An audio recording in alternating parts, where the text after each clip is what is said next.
80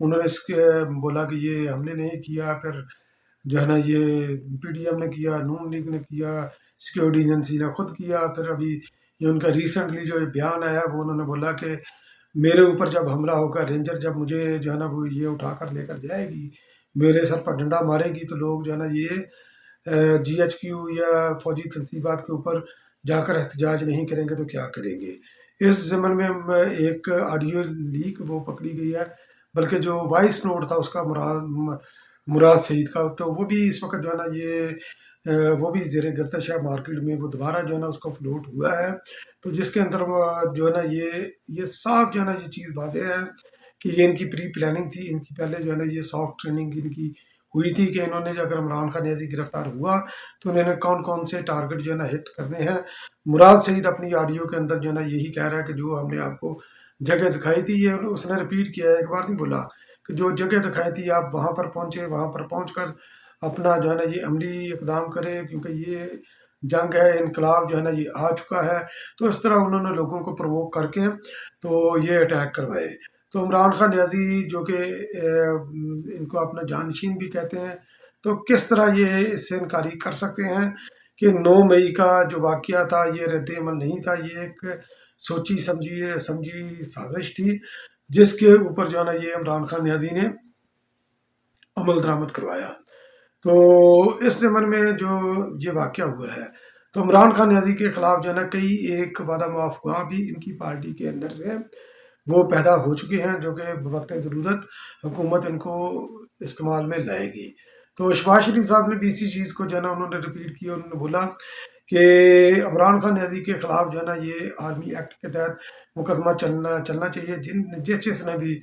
army کی تنصیبات کے اوپر حملہ کیا ہے، تو ان کے جو ہے نا یہ آرمی کوڈ کے اندر، آرمی ایکٹ کے تحت ان کے اگر ٹرائل ہوتے ہیں تو حکومت اس کے اندر ان کو بھرپور جو ہے نا یہ تعاون کرے گی۔ اب آتے ہیں بالٹی کی واپسی۔ تو کافی عرصے بعد عمران خان نیازی نے اپنی گرفتاری کے بعد، ان کے جو 9 مئی کے بعد انہوں نے بالٹی جو ہے نا وہ چھوڑ دی تھی، تو ابھی انہوں نے پھر جو ہے نا ان کا ATC کوڈ کے اندر ان کی پیشی تھی، مچلکے وغیرہ انہوں نے جمع کروانے تھے،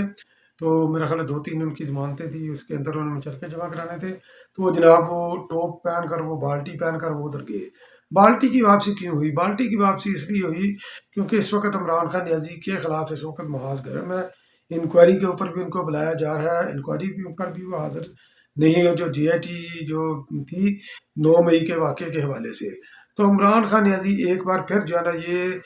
قانون کا سامنا کرنے سے، انکوائریوں کا سامنا کرنے سے وہ فرار حاصل کرنا چاہتے ہیں، اس لیے انہوں نے یہ ڈرامہ رچایا، جس طرح انہوں نے اپنے اوپر جو ہے نا وزیر آباد کے اندر فائرنگ کا واقعے کا انہوں نے ڈرامہ رچایا تھا، ٹانگ زخمی کروانے کا ڈرامہ رچایا تھا، جو کہ بعد میں ایکسرے سے ثابت ہوا کہ ان کی ٹانگ بالکل زخمی نہیں تھی، تو انہوں نے اسی وجہ سے عدالتوں کے اندر سے کافی ریلیف لیا۔ تو ابھی بھی جو ہے نا یہ بالٹی پہن کر کے میری جان کو خطرہ ہے، تو ابھی یہ پھر جو ہے نا یہ ریلیف کے چکر میں ہے۔ تو بہرحال اب وہ نانی مر گئی جو ان کو جو ہے نا یہ چوپڑیاں کھلاتی تھی، اب ان کو کوئی ریلیف وغیرہ ملنے والا نہیں ہے۔ تو عمران خان کی منطق بھی جو ہے نا یہ عجیب اور نرالی ہے۔ عمران خان نیازی نے ایک تو مشروط طور پر پیشکش کی ہے کہ میں عملی سیاست سے جو ہے نا میں عملی سیاست ترک کرنے کے لیے تیار ہوں، تو ان کی شرائط بھی جو ہے نا یہ بڑی مضحکہ خیز ہے، تو خیر ان کا بھی اس وقت وہ ذکر کرنا وہ ضروری نہیں ہے۔ تو مذاکرات کے حوالے سے عمران خان نیازی نے ایک بار پھر پینترا بدلا ہے، تو انہوں نے جو کیونکہ حکومت ان کو ہاتھ نہیں پکڑا رہی کہ مذاکرات کے لیے وہ تیار ہی نہیں ہو رہی، تو عمران خان نیازی نے بولا کہ میں مذاکرات کرنے کا مقصد ان کا دیکھیں، کہ مقصد دیکھیں اور سمجھیں اس کو، تو یہ سمجھنے والی بات ہے، یہ پریورٹی ہے کہ عمران خان نیازی کی پریورٹی کیا ہے۔ عمران خان نیازی صاحب فرماتے ہیں کہ میں مذاکرات ان سے اس لیے کرنا چاہتا ہوں تاکہ معلوم ہو سکے کہ وہ کیا سوچ رہے ہیں، یعنی کہ مذاکرات کا مقصد صرف جو ہے نا یہ حکومت کی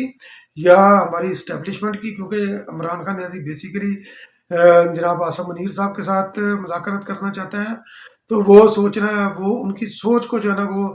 جانچنے کے لیے اس کو پرکھنے کے لیے وہاں تک پہنچنے کے لیے مذاکرات کرنا چاہتا ہے، حالانکہ مذاکرات کا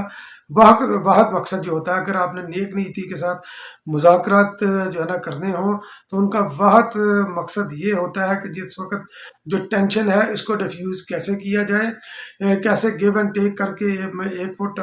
جو ہے نا ایک قدم آگے ایک قدم پیچھے ہٹ کر، تو ہم یہ کیسے جو ہے نا یہ ایک وے آؤٹ کس طرح نکالے، جو ڈیڈ لاک ہوا ہے اس ڈیڈ لاک کو ہم نے کس طرح بریک کرنا ہے، اس آئس کو کیسے بریک کرنا ہے، مذاکرات کا مقصد یہ ہوتا ہے۔ مگر عمران خان نیازی ایک یعنی کہ ذہنی طور پر مفلوج انسان ہے، تو اس لیے جو ہے نا ایک مفلوج ذہن جو ہے نا یہ اس کی اسی طرح کی جو سوچ ہو سکتی ہے جس طرح انہوں نے جس کا اعادہ کیا۔ پھر آگے چل کر جناب یہ فرماتے ہیں عمران خان نیازی، کیونکہ ان کے جو ہے نا یہ سارے جو ہے نا ان کے اندر خیالات ان کے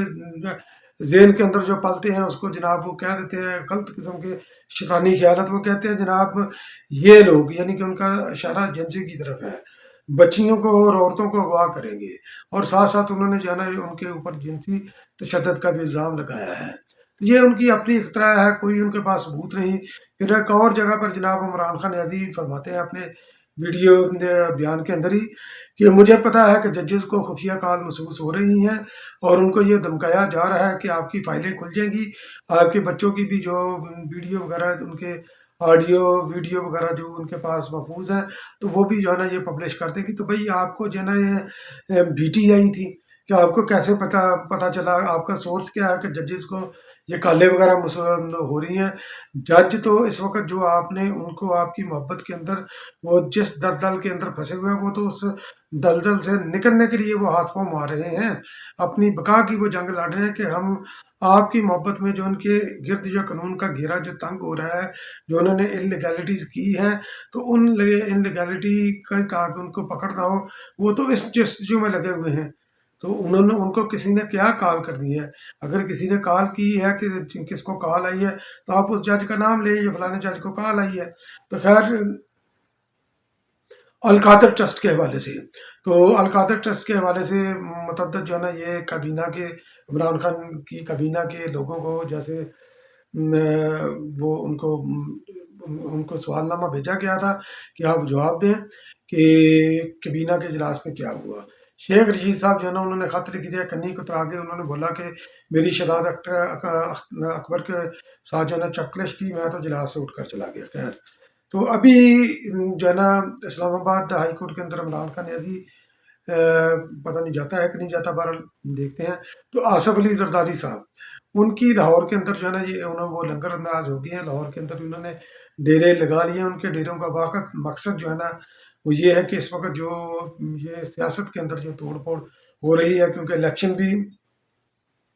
اکتوبر میں جو ہے نا یہ یقینی طور پر جو ہے نا یہ ہوگا، اس کا ہمیں پورا یقین ہے کہ اکتوبر کے آس پاس الیکشن ہو جائے گا۔ تو پی ٹی آئی کے اندر بھی جو شکست و ریخت جاری ہے، اور پی پی کا جو رہنما چھوڑ کر جو پی ٹی آئی کے اندر گئے تھے یا دیگر جماعتوں کے، تو ان کی واپسی کے لیے آصف علی زرداری صاحب جو ہے نا یہ لاہور کے اندر وہ بیٹھے ہیں، اور جو خبریں زیر گردش ہیں تقریباً جو ہے نا جنوبی پنجاب کے اوپر ان کا فوکس ہے، سینٹرل پنجاب ان کا جو ہے نا ان کی پریورٹی نہیں ہے۔ تو جنوبی پنجاب کے اندر جو ہے نا تقریباً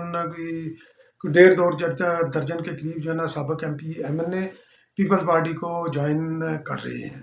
تو اس ضمن میں آصف علی زرداری صاحب جو ہے نا لاہور میں ہیں، لاہور میں ان کی آمد کا واحد مقصد یہ ہے۔ تو ان کے اس آمد کو عمران خان نیازی نے کیش کروانے کے لیے، کیونکہ عمران خان نیازی کو اس وقت جوڈیشری سے بھی انکار ہو چکا ہے، ان کو افواج پاکستان بھی منہ نہیں لگا رہی، اسٹیبلشمنٹ بھی منہ نہیں لگا رہی، پولیٹیکل کمیونٹی ان کو منہ نہیں لگا رہی۔ تو انہوں نے بیچ میں ایک بندہ جو ہے نا وہ ڈال کر انہوں نے آصف علی زرداری صاحب کو اپروچ کروانے کی انہوں نے کوشش کی ہے، انہوں نے ڈیوٹی لگائی ہے کسی کے ساتھ کہ میری چاہے 1 منٹ کے لیے بھی میری ملاقات کروا دی جائے آصف علی زرداری صاحب کے ساتھ، یا کم از کم ٹیلی فون کے اوپر ہی میری جو ہے نا وہ آصف علی زرداری صاحب کے ساتھ بات کروا دی جائے، تاکہ جس گرداب میں پھنسا ہوا ہوں اس گرداب سے میں نکلوں۔ تو آصف علی زرداری صاحب کے وہ پاؤں پڑنے کے لیے تیار ہے، ان کے دروازے پر وہ دستک دے رہا ہے، مگر پیپلز پارٹی کا کلیئر سٹینڈ ہے اس کے بارے میں کہ دہشت گردوں کے ساتھ دہشت گردوں کے جو ساتھ کھڑا ہے، جو ان کے